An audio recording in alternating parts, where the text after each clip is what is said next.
আজ আমরা একটি গুরুত্বপূর্ণ বিষয় নিয়ে আলোচনা সমালোচনা শুনব।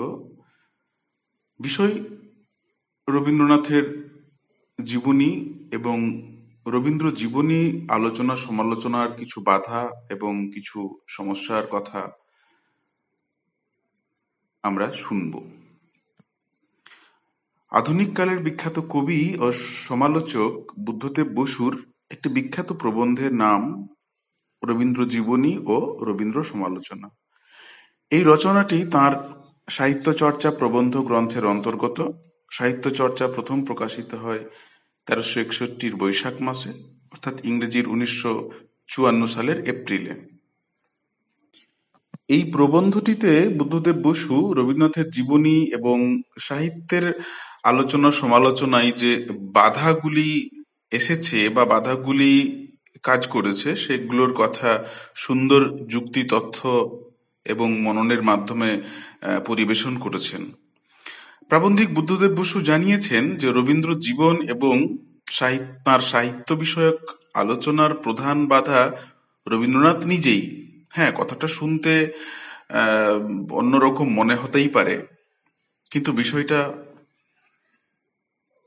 হয়তো সত্যি বা ভাবনার, সে বিষয়টি আমরা ধীরে ধীরে বুঝব।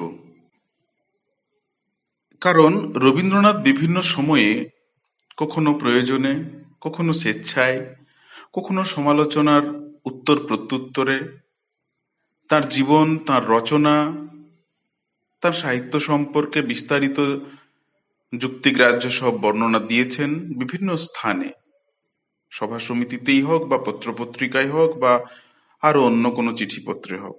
ফলে রবীন্দ্র জীবনীকার বা সমালোচকদের বেশিরভাগ ক্ষেত্রেই হয় সংকলকের কাজ করেছেন, নয় সংগ্রাহকের কাজ করেছেন, বা সম্পাদনার কাজ করেছেন। তথ্য, যুক্তি এগুলোকে তারা সংগ্রহ করেছেন সংগ্রাহকের মতো, বা শুধু সংকলন করেছেন, বা এগুলোকে পরপর সাজিয়ে দিয়ে দেওয়ার চেষ্টা করেছেন, সম্পাদকের যা কাজ। তার বিষয়ে কিছু বলতে গেলে তার রচনা, তার চিঠিপত্র ইত্যাদি থেকে তুলে আনা উদ্ধৃতি এর সংযোজনের মাধ্যমেই রবীন্দ্রনাথের জীবনকে, রবীন্দ্রনাথের সাহিত্য ভাবনাকে অনুসরণ তারা করতে চেয়েছেন। ফলে রবীন্দ্র বিষয়ক গ্রন্থের একটা গভীরতা বা রমণীয়তা বা সুখপাঠ্যতা, এই বিষয়গুলি নিশ্চয়ই রবীন্দ্রনাথের উদ্ধৃতি এবং তথ্যের যথাযথ বিন্যাসের মধ্য দিয়েই তারা বলতে চেয়েছেন। তবে এটিও ঠিক যে এমন কিছু কিছু উদ্ধৃতি, তার কিছু চিঠিপত্র বা ছিন্নপত্র বা পত্রাংশে অপ্রকাশিত থেকে গেছে বা যায়, যদি সেগুলোকে প্রকাশের আলোয় নিয়ে আসা যায় এবং এর মধ্য দিয়েই সংকলক এবং সম্পাদক বা রবীন্দ্র সমালোচকদের অনেকখানি কৃতিত্বের বিষয় হবে এবং নিশ্চয়ই এই কাজের জন্য তারা প্রশংসার পাত্র বিবেচিত হবেন।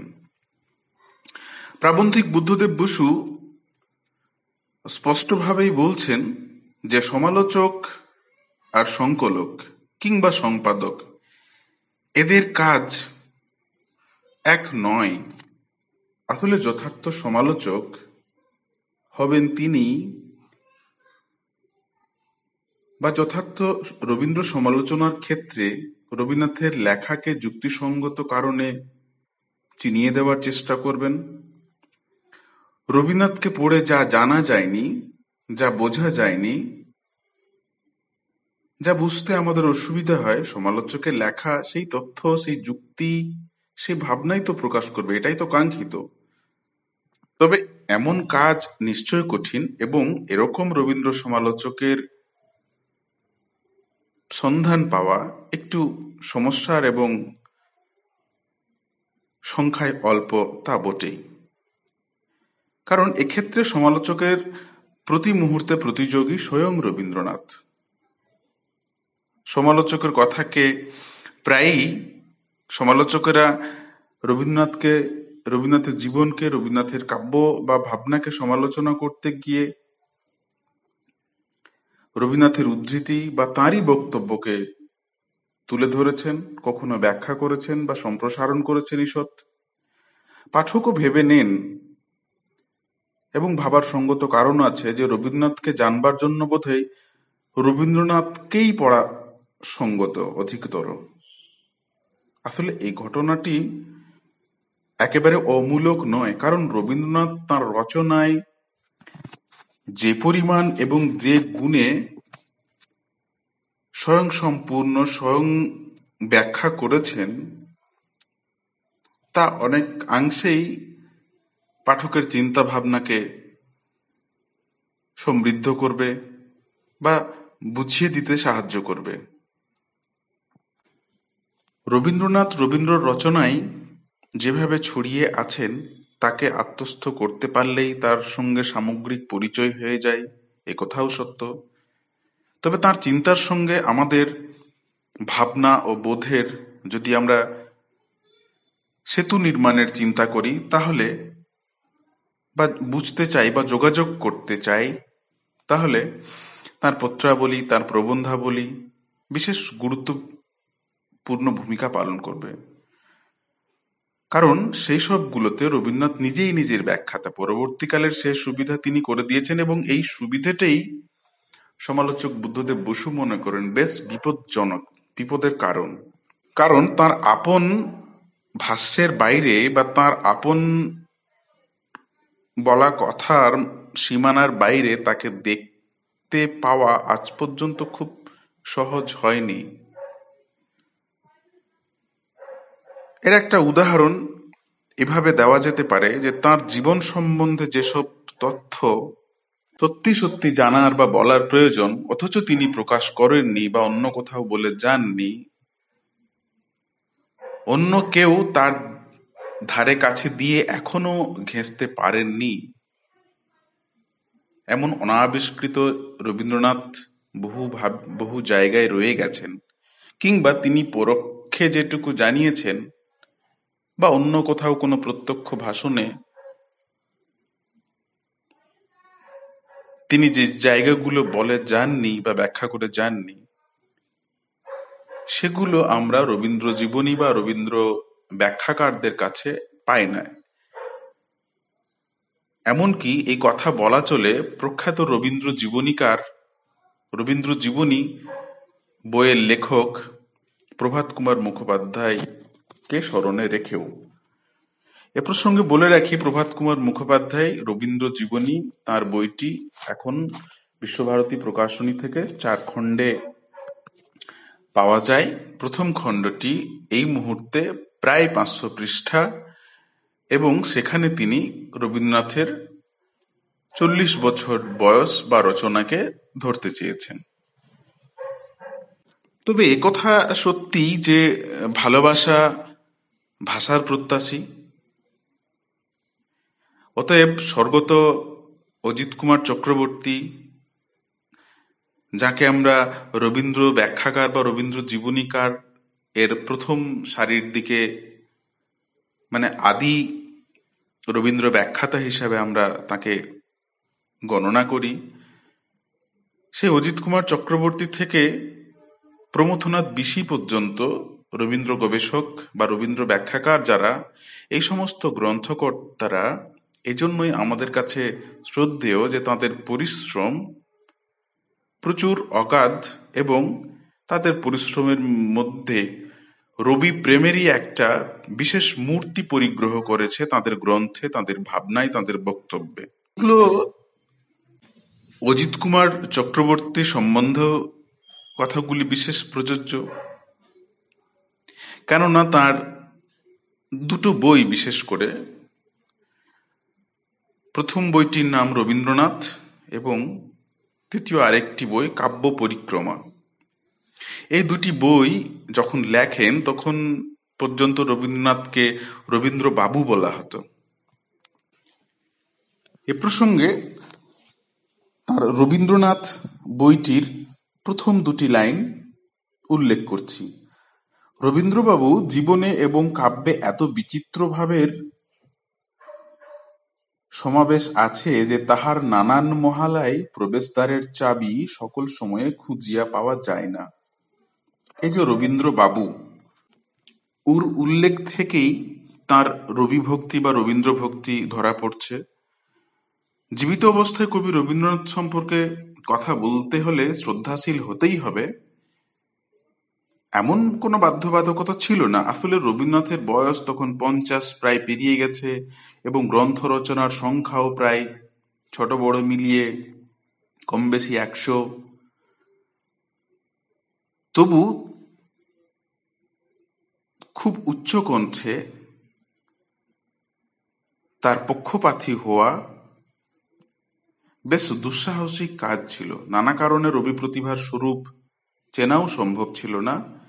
আসলে এইসব বাধা অবশ্য অজিত কুমার চক্রবর্তী পেরিয়ে গিয়েছিলেন। সমসময়ের যে ক্ষয়িষ্ণু ব্রাহ্ম ব্যবস্থার বন্ধ্যাত্ব, জুজুৎসু হিন্দু সমাজের যে অন্ধতা, এই উভয় সংকট অতিক্রম করে রবি প্রতিভা এর স্বরূপ চেনাও সহজ ছিল না সমকালে। তবে এই দ্বিবিধ সমস্যা কাটিয়ে উঠতে পেরেছিলেন অজিত কুমার চক্রবর্তী, একথা নিঃসন্দেহে বলাই যায়। প্রাবন্ধিক বুদ্ধদেব বসুও তাই মনে করেন।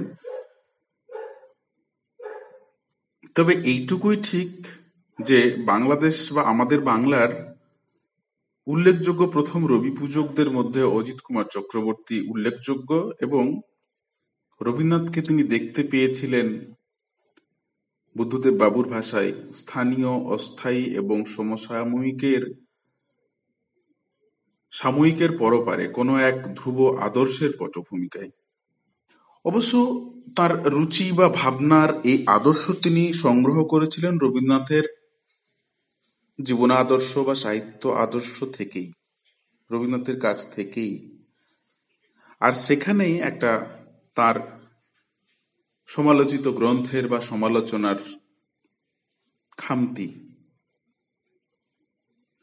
কিন্তু তার জন্য অজিত কুমার চক্রবর্তীকে না দোষ দিয়ে বরং আমাদের ভাবনা বা ভাগ্যকেও আমরা দোষারোপ করতে পারি। কারণ রবীন্দ্রনাথকে আমরা পেয়েছি, তার জন্য একটা মস্ত মাসুল দিতে হচ্ছে এইভাবে যে তার বিষয়ে আমাদের তার ভাষাতেই কথা বলতে হয়। এ খানিকটা গঙ্গা জলে গঙ্গা পূজা করার মতোই ব্যাপার। আসলে বাংলা সাহিত্যের, বাংলা বাঙালির পতিত বা এঁদো ভূমিতে, খানিকটা পতিতই বলবো, এঁদো ভূমিতে রবীন্দ্রনাথের মতো বিশাল, রবীন্দ্রনাথের মতো ব্যাপক, রবীন্দ্রনাথের মতো বিরাট বনস্পতির জন্ম এবং বৃদ্ধি বা বিকাশ নিঃসন্দেহে এক আশ্চর্যতম ঘটনা, এবং তার টাল সামলাতেই আমাদের বহু সময় কেটে যায়, আমাদের দম ফুরোনোর মতো অবস্থা। আসলে এই অনন্য বনস্পতির ছায়ায় বসেই আমাদের দিন কেটেছে, এবং তার ভাবনা, তার বক্তব্য, তার অনুভূতি, তার অনুভূতির প্রগাঢ়তা ইত্যাদি মাপযোগ করতে করতেই বা মাপযোগ করার আসলে কলকবজা খোঁজা বা উদ্ধার করাটাই মুশকিল। তিনি সংস্কৃত অলঙ্কার শাস্ত্রের ব্যাখ্যাসম্মত মনন ভাবনারও অধিকারী সেই অর্থে নন, আবার সংস্কৃত সাহিত্যের আধুনিক ব্যাখ্যারও মনের থই মেলে না। আবার আমাদের দেশীয় বা স্বদেশীয় ঐতিহ্যে তাঁর তুল্য কোনো কবি সাহিত্যিককে আমরা পূর্বে পাইনি, হয়তো পরেও অবশ্যই নয়। আবার পশ্চিমী আদর্শে তাকে প্রয়োগ করতে গেলেও ভুল হবে, কারণ এই বিশ্ব মানবের আলোচনায় বিশ্ববোধ অপরিহার্য এবং আবশ্যিকভাবে প্রয়োজন, একথা বুদ্ধদেব বাবু স্বীকার করছেন বা বলছেন। এই বিশ্ববোধের আভাস অবশ্য দেখা যায় অজিত কুমার চক্রবর্তীর গ্রন্থের কিছু ভাবনায়, কিছু বক্তব্যে। তিনি অনুভব করেছিলেন রবীন্দ্র কাব্য বিশ্বের জন্য বিরহ বেদনায় চঞ্চল। অজিত কুমার চক্রবর্তীর লক্ষ্য ছিল রবীন্দ্রনাথের কাব্য ও জীবন একই অঙ্গীভূত করে দেখা বা ভাবা। যেমন ইংরেজিতে লাইফ অ্যান্ড লেটার্স গ্রন্থমালায় যে পদ্ধতিতে জীবনের সঙ্গে কাব্যের সম্পর্ক নির্ণয়ের প্রচেষ্টা করা হয়, খানিকটা সেই ভাবনাই তিনি এগোচ্ছিলেন বা এগিয়ে গেছেন। তবু জীবনীর দিকে তার আগ্রহ জাগেনি, সেইটা আমাদের পরম ভাগ্যের বিষয়। কেননা রবীন্দ্র বিষয়ক গ্রন্থ রচনার ক্ষেত্রে তার পূর্বে লিখিত বা রচিত সাধারণ বাধা ছাড়াও জীবন বিন্যাসের বিশেষ বিপত্তির কারণ আছে। কারণটি এইভাবে ব্যাখ্যা করা যেতে পারে। রবীন্দ্রনাথ একবার একটি চিঠিতে লিখছেন বা বলেছিলেন যে তাঁর জীবন সম্বন্ধে বিশেষ কিছু বলবার নয়। হ্যাঁ, এ কথাটা শুনে আমাদের এবং সমালোচক বুদ্ধদেব বসুকেও মনে হয়েছে যে এ কথা কিন্তু রবীন্দ্রনাথ অতি বিনয়বশত অতিশয়োক্তি করেননি। এ কথা একেবারে খাঁটি সত্য। আসলে একদিক থেকে তার জীবন নিতান্ত গতানুগতিক। এই মাইকেল মধুসূদন দত্তের মতো, ধূমকেতুর মতো আগমন বা নাটকীয় ভাবে আগমন প্রস্থান এরকমও নয়। আবার পিবি শেলির মতো বানবিদ্ধ জীবন ভাবনারও অধিকারী নন। আবার কিটসের মতো তীক্ষ্ণ করুণ তো তিনি ননই। আবার গেঁটে এর মতো হেঁয়ালি বহুল অনৈতিকতাও রবীন্দ্রনাথে দুর্লক্ষ বা দেখা যায়নি। আবার লিও টলস্টয় রাশিয়ান সাহিত্যিক, তার মতো দ্বন্দ্বপীড়িত উত্তালতার চিহ্ন রবীন্দ্রনাথে নেই। সত্যি কথা, শিল্পী জীবনের গতানুগতিক ও প্রথাগত বৈশিষ্ট্য তাঁর মধ্যে তেমন বর্তায়নি তাঁর জীবনে। যেমন তিনি দারিদ্র্যের দ্বারা প্রহৃত বা আঘাতপ্রাপ্ত হননি। আবার ব্যর্থতার দুঃখ জ্বালাই তেমন ভাবে জর্জরিত হননি। আবার উদ্ভ্রান্ত হননি কোনো সাংসারিক বা পারিবারিক দুর্বিবেচনায়। আসলে কোনো বয়সে কোনো অবস্থাতেই তার মধ্যে উন্মত্ততা বা উচ্ছৃঙ্খলতার লক্ষণ ছিল না বা দেখা যায়নি। একটি শান্ত, সংযত, সমতল তাঁর জীবন একটি স্থির লক্ষ্যের দিকে তীরের মতো তন্ময়। লক্ষ্যের যত কাছে আসছেন ততই গভীর হয়ে তার রেখা পড়ছে পার্থিবের মানচিত্রে। এই কথাটি বুদ্ধদেব বাবুর সেই প্রবন্ধ থেকে উদ্ধার করে হুবহু বললাম। এই যে নিরবচ্ছিন্ন আত্ম উপলব্ধি আর সমানুপাতিক জাগতিক স্বীকৃতি তাকে উপহার দিয়েছে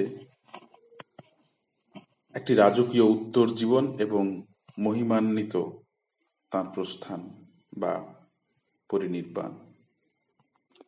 রবীন্দ্র জীবনের বিচিত্র বিপুল কর্মজীবনে ব্যক্তিগত শোক দুঃখ সামলে কবির নব জন্ম, বিশ্বজয়ী ভ্রমণ কাহিনীর তালিকা এতই সুদীর্ঘ, এতই ব্যাপ্ত যে এমনই বিরাট যে নিঃসংশয়ে তাকে ওই 20 শতকের প্রথমার্ধের একটা বিশ্বপ্রধান বলাই যায় বুদ্ধদেব বাবুর ভাষায়। আর তা শুধু কবি বলে নয়, জীবনের সব ক্ষেত্রে এক কথায় তার মধ্যে একটি সর্বতোমুখী প্রতিভার ছবি এমনভাবে ক্রিয়াশীল বা ভাস্বর থেকেছে যে তার প্রতি জীবনীকারের পক্ষপাত ছিল অপ্রতিরোধ্য একটি বিষয়। আটকানোর সম্ভাবনা ছিল খুব কম। এই বাধাটাকে অতিক্রম করা ছিল তাঁদের পক্ষে, তার জীবনীকার বা জীবনী সমালোচকদের পক্ষে অপ্রতিরোধ্য। কিন্তু এই শ্রীক্ষেত্রে আহত হলেও মৃত হওয়ার সম্ভাবনা কম, কেননা এখানেও রবীন্দ্রনাথ প্রবল বাধা হয়ে দাঁড়িয়েছেন। অন্তরায় তাঁর কর্মের আয়োজনের বিস্তৃতি। পুঙ্খানুপুঙ্খরূপে সমস্ত কথা লিখতে গেলে পৃষ্ঠা সংখ্যা পাঠকের কাছে নিঃসন্দেহে দুশ্চিন্তার কারণ হতে পারে, এবং এই বহু বিভক্ত বহু বিক্ষিপ্ত উপাখ্যানের একটা বিশৃঙ্খলা বা অপাঠ্য হওয়ারও একটা আশঙ্কা বা সম্ভাবনা থেকে যায়, কারণ তার মতো বিচিত্র কর্মা পুরুষের কর্মকাণ্ডের এত বিস্তৃত জাল, এত ব্যাপৃত তার কর্মময় জীবন, তার সংকলন বা সংগ্রহ। তবে প্রভাত কুমার মুখোপাধ্যায় তাঁর রবীন্দ্র জীবনীতে সেই প্রচেষ্টা অনেকটাই করেছেন। তার সুবৃহৎ রবীন্দ্র জীবনীর প্রথম খণ্ডটি যখন সমালোচনা করছেন বুদ্ধদেব বসু, তখন 400 পৃষ্ঠার কথা উল্লেখ করছেন। সেখানে তিনি পৌঁছেছেন প্রবন্ধের তথ্য মতো 1308। এখন যে রূপে পাওয়া যায় সেটি 1861 থেকে পরবর্তী 40 বছর পর্যন্ত। সেখানে রবীন্দ্রনাথের শৈশব থেকে 40 বছর বয়সের ঘটনাই মুদ্রিত হয়েছে। তবে তথ্যের আধিক্য সত্ত্বেও গ্রন্থটিতে রবীন্দ্রনাথ জীবন্ত হয়ে ধরা দেননি। এর একটা বড় কারণ যে মহাপুরুষের একটি ইস্পাত কঠিন আবরণ, তাকে ভেদ করা, তাকে বোঝা খুব সহজ ছিল না।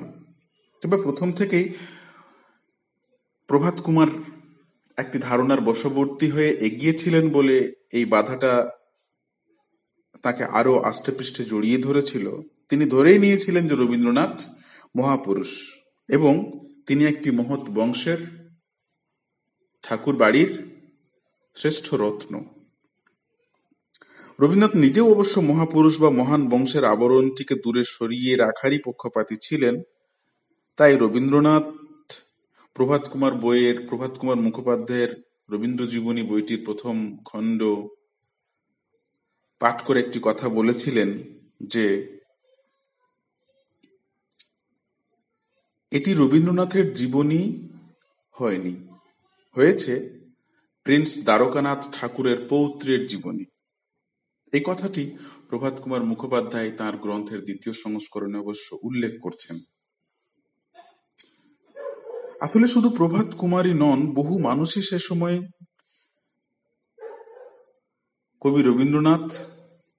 রবীন্দ্রনাথের বংশ, তার জন্মভিটা বা জন্মস্থান ঠাকুর বাড়ি, জোড়াসাঁকোর ঠাকুর বাড়ির বংশমর্যাদায় আচ্ছন্ন ছিল।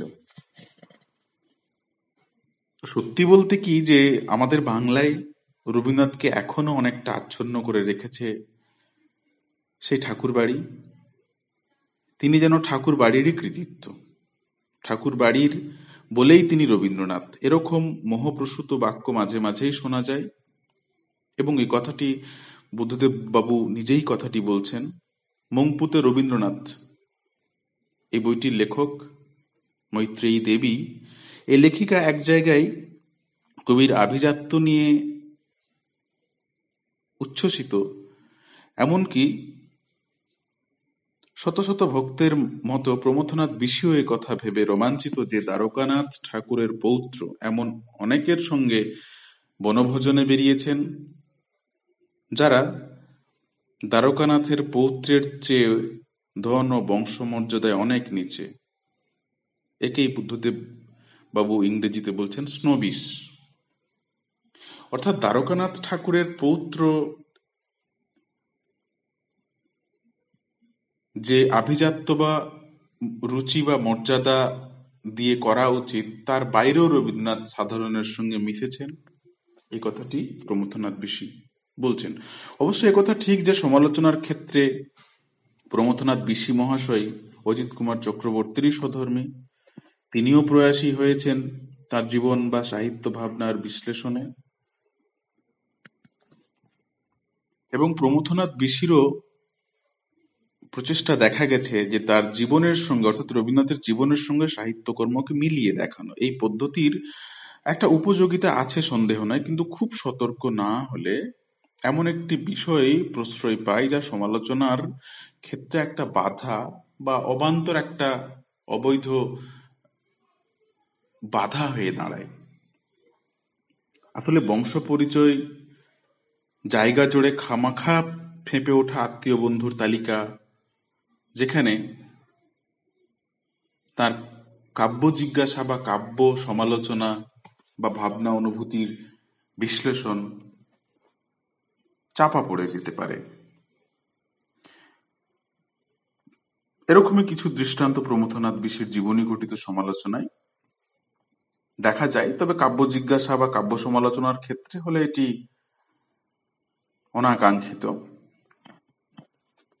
তবে এই রবীন্দ্র সাধক অর্থাৎ প্রমথনাথ বিশি যদি ভুলতে পারতেন যে রবীন্দ্রনাথ দ্বারকানাথ ঠাকুরের পৌত্র, যদি কবির উপর প্রত্যেক পারিবারিক এবং সাহিত্যিক অগ্রজের এবং বিদেশি কবিদের প্রভাব, এগুলোর খোঁজ খবরে যদি তিনি শ্রান্ত না হতেন, অতিরিক্ত পাতা বা কাগজ ব্যয় না করতেন, তাহলে তার রবীন্দ্র কাব্য নির্ঝরের মতো বইটি আরো বেশি রমণীয় হতে পারত এবং আরো বেশি গ্রহণীয় হতে পারত সমালোচনার ক্ষেত্রে।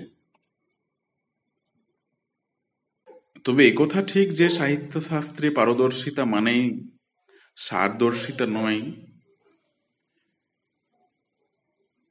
আর সেই অভিজ্ঞতার অভাব বসেই আমাদের বাংলায় রবীন্দ্র বিষয়ক বক্তব্যে ভাবনায় কিছু প্রবাদ প্রবচনের মতো কিছু কথা শোনা যায়, যার হয়তো বাস্তব ভিত্তি তেমন একেবারেই নেই, বা এর মধ্যে কিছু পুনরুক্তি, অতিশয়োক্তি আছে।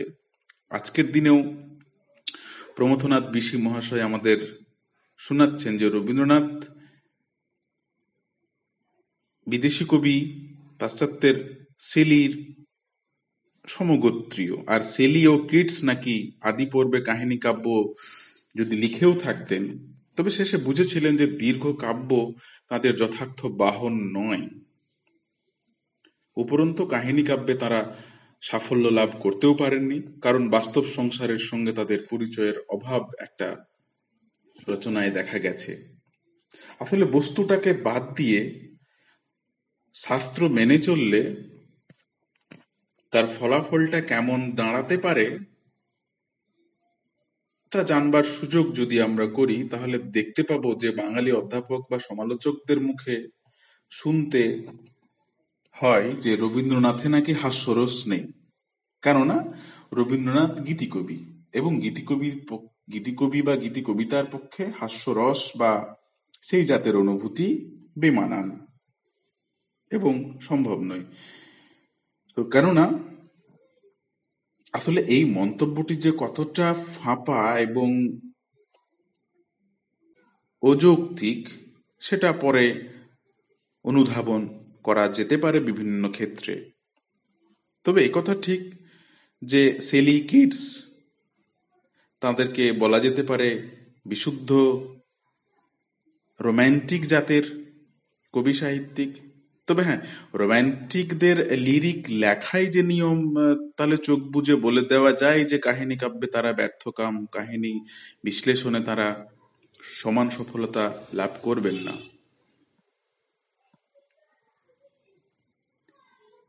একথা আমরা যদি তাদের কাহিনী কবিতা বা নাটক বা এপিকের দিকে দেখি, তাহলে দ্য চেঞ্চি এটি অভিনয় অযোগ্য হলেও নাটকীয় দ্বন্দ্বে কিন্তু খুব অসফল নয়। আবার শেলির যদি শেষের দিকে অসমাপ্ত একটি রচনা ট্রায়াম্ফ অফ লাইফ, যার তুল্য গভীর কবিতা হয়তো তিনি আর লেখে যাননি, এটি অবশ্যই এটি দীর্ঘ এবং শেষ হলে হয়তো আরো বৃহৎ বা সুদীর্ঘ ভাবনায় বক্তব্যে। এই প্রসঙ্গে বুদ্ধদেব বাবু একটি কথা বলছেন যে যে বিষয়ে এই দুই কবির যে স্বাভাবিক প্রবণতা এবং কৃতিত্ব কিছু নেই তাও নয়, আসলে সে বিষয়ে তাদের সাফল্যের অভাব কেউ কারণ শুদ্ধ দেখিয়ে দিলে একটা সমালোচনার ভিত নড়বড়ে হয়ে যায়। যেমন একালে শেলির ঘোরতর অভক্ত বা সমালোচক টি.এস. এলিয়ট সম্প্রতি মন্তব্য করছেন যে দান্তের প্রভাব শেলির মধ্যে যেরকম সার্থক হয়েছিল ইংরেজি ভাষায় আর কোনো কবিতেই সেরকম ভাবে হয়নি। তবে বাঙালি পাঠক সমাজে শেলি সম্বন্ধে যে ধারণা প্রচলিত, এই উক্তির সামনে তা নিশ্চয় একটা ভাবনার সম্মুখীন করিয়ে দেবে। তবে এখানে একটু প্রাসঙ্গিকভাবে বলা দরকার যে ইংরেজি রোমান্টিক কবিদের সঙ্গে রবীন্দ্রনাথের একটা সাদৃশ্য চিন্তা আমরা করে আসছি, করে থাকি। এবং একথা ঠিক যে রবীন্দ্রনাথ ইংরেজ কবিদের মধ্যে তিন রোমান্টিক বিখ্যাত কবি শেলি, কিটস এবং ওয়ার্ডসওয়ার্থ তার প্রিয় কবির মধ্যে ছিলেন।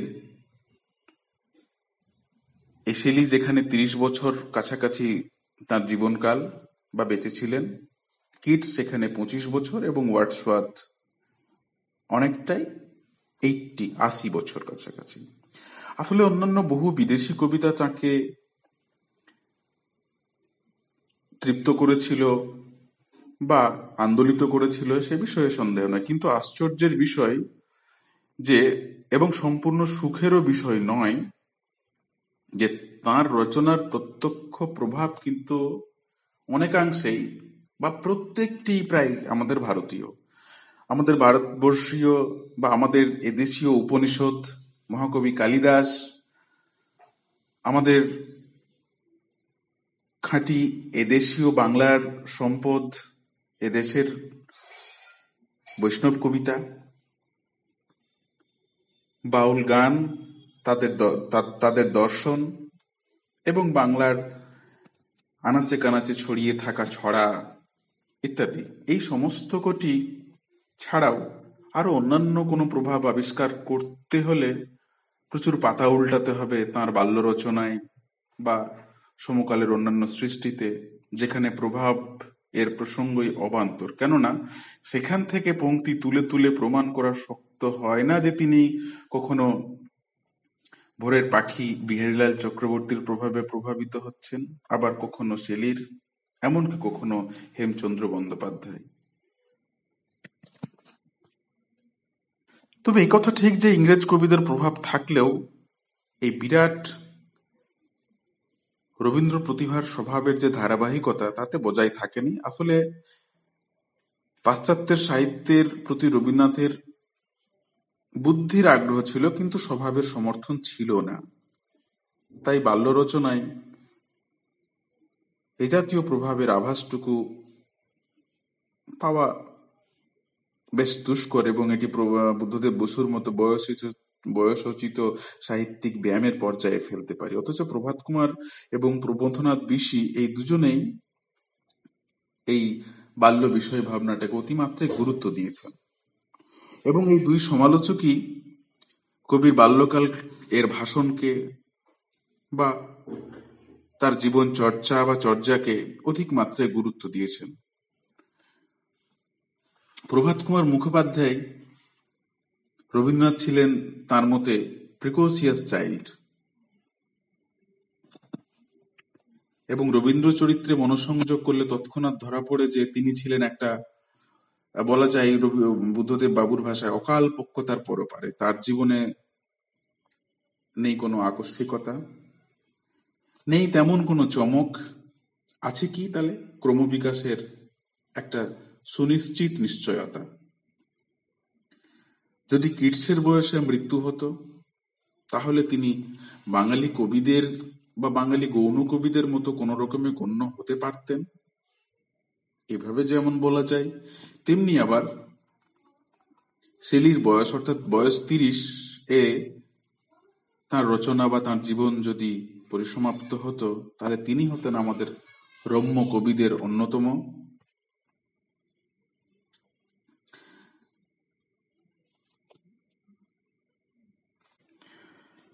তবে একথা একেবারেই সত্যি যে রবীন্দ্রনাথের প্রতিভা এমন এক জাতের প্রতিভা, যে প্রতিভার বৈশিষ্ট্য হচ্ছে অবিরল বেড়ে ওঠা, অবিরল হয়ে ওঠা, যার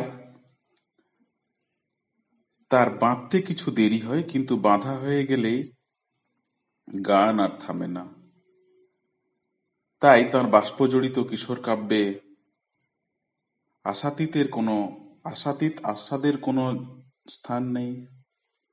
তার স্বাক্ষর অবশ্য প্রথম সুস্পষ্ট হচ্ছে রাবীন্দ্রিক সুরে ভাবনায় মানসী কাব্যগ্রন্থে। আর মানসী যে বয়সের লেখা, মানুষের প্রকাশকাল 1890, এ প্রসঙ্গে মনে রাখবো, তাহলে বয়স তার 30 কাছাকাছি। সেই বয়স পর্যন্ত কিটস ততদিন বাঁচেননি। কিটস প্রায় বালক বয়সেই পূর্ণ পরিণত, আর শেলি তো 30-এ অসমাপ্ত হয়েই কৃতকর্ম। আর ওয়ার্ডসওয়ার্থের দীর্ঘ জীবন একটা সেই তুলনায় ব্যর্থতারই একটা উদাহরণ। কিন্তু রবীন্দ্রনাথ তাঁর দীর্ঘায়ু শুধু যে সার্থক করেছিলেন তা নয়, তাতে তার প্রয়োজন যেমন ছিল, কেননা মুখমণ্ডলের প্রতিটি কালো কুঞ্চনের সঙ্গে আরো প্রসারিত হয়েছেন তিনি, তাঁর উদ্যমের যেন অন্ত ছিল না। একথা বুদ্ধদেব বসু বলছেন তাঁর প্রবন্ধে। তবে একথা ঠিক যে মনোবিজ্ঞানীরা যতই প্রমাণ করতে পাঁজি পুঁথি নিয়ে বসুক না কেন, শৈশবকাল মানুষের চরিত্র গড়ে তোলে বা গড়ে তুলতে সাহায্য করে, তবু প্রতিভা কোনোদিন তো বিজ্ঞানের সেই তথ্য ফর্মুলার বশবর্তী নয়। তার কারণ জানা যায় না। ঈশ্বর প্রতিভার এই বিষয়টিকে এতটাই রহস্যময় করে রেখেছেন যে কোনো গণনা বা কোনো ভবিষ্যৎ গণনা তার সম্পর্কে ঠিক করা চলে না বা বলা চলে না। প্রতিভা কোনো নিয়মেই ঠিক মাপা যায় না বা কোনো নিয়মেরই বশবর্তী নয়। তার উৎপাদন পুনরুৎপাদন তো অসম্ভব। এবং যে প্রতিভাবান বাল্য জীবনের অনেকটা সময় ধরে রমণীয় উপাখ্যান হলেও অনেকাংশ স্থলেই তা তাৎপর্যহীন হয়ে পড়ে। অর্থাৎ প্রতিভা যখন প্রকাশ পায় তখন থেকেই প্রতিভার আরম্ভ। এবং কবি বুদ্ধদেব বসু বলছেন যে তিনি বিশ্বাস করেন যে প্রতিভাবানের পূর্বপুরুষ, পিতামাতা, আত্মীয় বা বাল্যসঙ্গীতে তাঁর আভাস বা অঙ্কুর বা উপাদান অন্বেষণ করা বিড়ম্বনা মাত্র। একথা তিনি বিশ্বাস করতেন এবং আমরাও বিশ্বাস করি আমাদের অনেকেই, যে রবীন্দ্রনাথ বস্তিতে জন্মালেও রবীন্দ্রনাথই হতেন। সে আকারে প্রকারে অন্যরকম হোক, কিন্তু তার ফলশ্রুতি হতো একই। এই কথা বলার কারণ, আসলে প্রবল শীতের রাতের লেপের তলার সেই উপভোগ্য উষ্ণতা থেকে বেরিয়ে এসে ঠাকুর বাড়ির আর কোনো ছেলেকে তেমন ভাবে প্রতিনিয়ত নারকেল গাছের মাথায় প্রথম রোদের ঝিকিমিকি যেমন দেখতে দেখা যায়নি বা যেত না, তেমন অনেকে হয়তো গিয়েছেন যারা বড় হয়েছেন কিন্তু কবি হননি। আসলে বাল্যকালে এবং বয়ঃসন্ধিতে অনেকেই কবিতা লেখে। তাদের মধ্যে কোনো রকমে কবি নামের যোগ্য হয়ে উঠবে 100-তে কোনো একজন। কিন্তু এটা নিশ্চিত করে বলা দুরূহ যে মহাকবির গণনাতে তাঁরা কজন বা কে বা মহাকবির আসনে বসবেন। কার্যত কেউই হয়তো নন। তবে সমালোচকরা কি করেন যে ঘটকে মন্তব্যের শকট জুড়ে দেন, যার মহত্ব ইতিমধ্যেই নিঃসংশয়ে প্রমাণ করা যায়, সংশয়াতীত ভাবে বলা যায়। তাঁরই বাল্য জীবন এবং বাল্য রচনা থেকে মহত্বের লক্ষণ চিহ্নগুলো, বৈশিষ্ট্যগুলো তারা উদ্ধার করেন, সংকলন করেন, এবং এই কাজটি করলেই মনে করেন যে তারা উন্নত বা উৎকৃষ্ট গবেষণা গ্রন্থ প্রস্তুত হয়েছে। এবং সমালোচক বুদ্ধদেব বসু মনে করেন যে এই জন্যই রবীন্দ্রনাথের বাল্য সৃষ্টি বা বাল্য জীবনের প্রতি সমালোচকদের বা রবীন্দ্র গবেষকদের আগ্রহ খানিকটা বেশি। এবং একথা বলা যায় অজিত কুমার চক্রবর্তী থেকে আজ পর্যন্ত যারা রবীন্দ্রনাথ সমালোচক, রবীন্দ্রনাথ ব্যাখ্যাতা, তারা সকলেই তার মর্ত রূপের, তার পার্থিব রূপের, তার ভাবনার পার্থিব রূপের পরিচয় পেয়েছিলেন। হয়তো কেউ কেউ একটু ঘনিষ্ঠভাবে, এটা ঠিক। তবে এটা সুবিধে এবং অসুবিধের এটাই যে বোধহয় অসুবিধেই হয়তো বেশি। তিনি যে কত বড়, কত মহান, শুধু কবিত্বে বা ব্যক্তিত্বে নয়, কবিত্বেও নয়, ব্যক্তিত্বেও, সে কথা চেষ্টা করেও ভুলে থাকা বর্তমান কালের লেখকের পক্ষে দুঃসাধ্য। তাই আনুক্ষণিক মহত্ব চেতনা জীবনী রচনার বিঘ্ন এবং সমালোচনা অন্তরায়, একথা সমালোচক বুদ্ধদেব বসুর। আসলে অনন্ত জীবনীতে, রবীন্দ্রনাথের মতো অনন্ত জীবনীর, অনন্ত ভাবনার যারা মানুষ, এরকম অনন্ত জীবনীতে যেখানে প্রকৃতিপন্থী উপন্যাসের মতোই নায়কের চরিত্র সৃষ্টি করতে হয়, আগে কিছু না দিয়ে বা আগে কিছু বলে না দিয়ে, কিছু না ধরে নিয়ে একটু একটু করে প্রত্যয়, ধারণা বা বিশ্বাস জন্মাতে হয় পাঠকের মনে, সেখানে আশু ভবিষ্যৎ এই লক্ষ্যভেদের আশা তেমন দেখা যায় না বা দেখি না। জীবনী রচনাও সেরকমের একটা উৎকৃষ্ট শিল্পকর্ম, উৎকৃষ্ট শিল্পীর কাজ, উৎকৃষ্ট জীবনী রচনা। সেই শিল্প রচনা করতে হলে জীবনীকারকেও অনেক নির্মম হতে হয়, নির্লোভ হতে হয়, নির্মোহ হতে হয়। তাকে প্রচুর পরিমাণ উপকরণ উপাদান সংগ্রহ করতে হয়, করে আবার ফেলে দিতে হয়। অনেকটা বাছাই করা সত্ত্বেও তথ্যের সাম্য, সৌষম্য, সামঞ্জস্য বজায় রেখে সার কথাটুকু সহজে বোধগম্য করে বলে দিতে পারলেই তার প্রতিভার বা তার রচনার সরসতার এবং রমণীয়তার একটি উৎকৃষ্ট দিক নির্ণায়ক চিহ্ন বলে পরিগণিত হতে পারে। তাই নায়কের জীবিতকালে কিংবা মৃত্যুর অল্প কিছুদিন পরে এই জাতীয় রচনার একটা বিশেষ সাফল্য আশা করা যায় না বা পাওয়া যায় না। এর কারণ তখনও তার প্রতি মুগ্ধতা বা ভক্তি বা তথ্যের অপ্রতুলতা বা তথ্যের প্রাচুর্য, এগুলো একটা বাধা হয়ে দাঁড়ায়। আবার একজন অমৃত পুত্রকে আমরা তখনই সহজভাবে তার মর্ত রূপে ভাবতে পারি যখন একটা সময়ের ব্যবধান একটি অবান্তর সঞ্চয়কে ঝেড়ে ফেলে, দূর করে দেয়। আবার সমস্ত তথ্য যখন প্রকাশিত হওয়ার কোনো তেমন বাধা থাকে না। এমন প্রেক্ষিতে বুদ্ধদেব বসু সুন্দর যুক্তি তথ্যের সমাপ্তি করছেন যে আমাদেরকে ততক্ষণ পর্যন্ত অপেক্ষা করতে হবে সুন্দর এবং সামগ্রিক রবীন্দ্রনাথকে পেতে, হয়তো দীর্ঘকাল বা যতদিন না পর্যন্ত রবীন্দ্র জীবনী বা রবীন্দ্র সমালোচনা পরিবর্তিত হবার পরেও নতুন তথ্য নিয়ে অনুরূপ বা সেরকমের তথ্য সমৃদ্ধ, চিন্তাভাবনা সমৃদ্ধ আরো গ্রন্থ আমরা হাতে পাই। তবে এই অপেক্ষা ব্যর্থ হবে ভাবতে আমরাও চাই না, সমালোচক বুদ্ধদেব বসুও চাননি। কেননা রবীন্দ্রনাথ যদিও নিজেই জানাতে বলেননি, তুমি মোর পাও নাই পরিচয়, তবে উল্টো দিক থেকে তিনি এই আশাও দিয়ে গেছেন যে একদিন চিনে নেবে তারে, একদিন চিনে নেবে তারে। হ্যাঁ, এই প্রত্যাশা নিয়েই আমরা সমগ্র রবীন্দ্রনাথের জীবন ভাবনাকে অনুভব করব, উপলব্ধি করব, সমৃদ্ধ হব, নতুন কিছু জানব, এই আশা রেখে এই বক্তব্যের রেশ এখানেই টানছি। আমি বিপ্লব কুমার মণ্ডল, সহকারী অধ্যাপক, সাউথ মালদা কলেজ, পশ্চিমবঙ্গ। নমস্কার।